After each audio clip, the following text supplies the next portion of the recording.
தினமும் பறிப்பேன். அதனால் கீழே இருக்கும்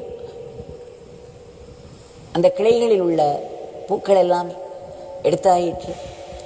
பிறகு மேலே இருக்கும் பிரான்ச்களில் இருந்து எடுக்க வேண்டியது.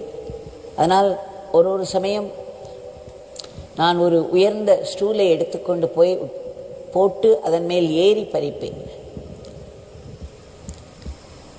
ஒரு முறை நான் அதை செய்யும் பொழுது பின்னாடியே பகவான் வந்து விட்டார்.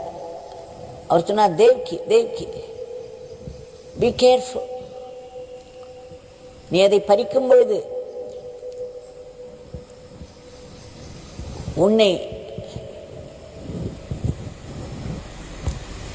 புண்படுத்திக் கொள்ளாதே, உன்னையும் நீ ஹர்ட் செய்யக்கூடாது, செய்து கொள்ளக்கூடாது, அந்த மரத்தையும் துன்புறுத்தாது,